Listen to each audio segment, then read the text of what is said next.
ဤဓမ္မတရားတွေကိုလောက၌မပပြောက်ရစေဖို့နိကတောဘာသာစီကဖို့ဆိုတာသာသနာမကွယ်ဖို့အဓိကအရေးပါသုံးသင်တတ်သောမြတ်တာငါ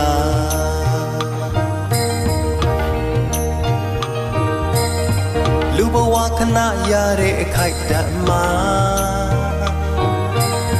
ဗုဒ္ဓရဲ့တရားနဲ့မွေးတာငါ220ခွနသွေဝိနည်းတိတ်ခါရရဲ့စောင့်ထိန်ငါကြင်ကြံလို့တကယ်မြတ်သာသနာကိုအတော်ရှိရန်ရည်ရွယ်ဗုဒ္ဓဤဓမ္မတရားတွေကိုလောက၌မပပြောက်ရစေဖို့နိကတောဘာသာစီကဖို့ဆိုတာသာသနာမကွယ်ဖို့အဓိကအရေးပါသုံးသင်တတ်သောမြတ်တာငါ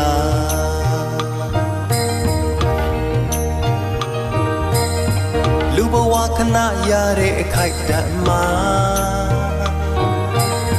ဗုဒ္ဓရဲ့တရားနဲ့မွေးတာငါ220ခွနသွေဝိနည်းတိတ်ခါရရဲ့စောင့်ထိန်ငါကြင်ကြံလို့တကယ်မြတ်သာသနာကိုအတော်ရှိရန်ရည်ရွယ်ဗုဒ္ဓဤဓမ္မတရားတွေကို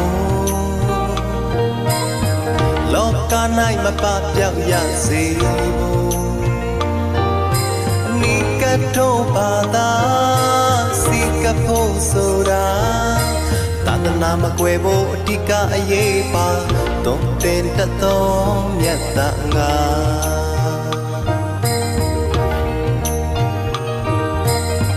လူဘဝခဏရ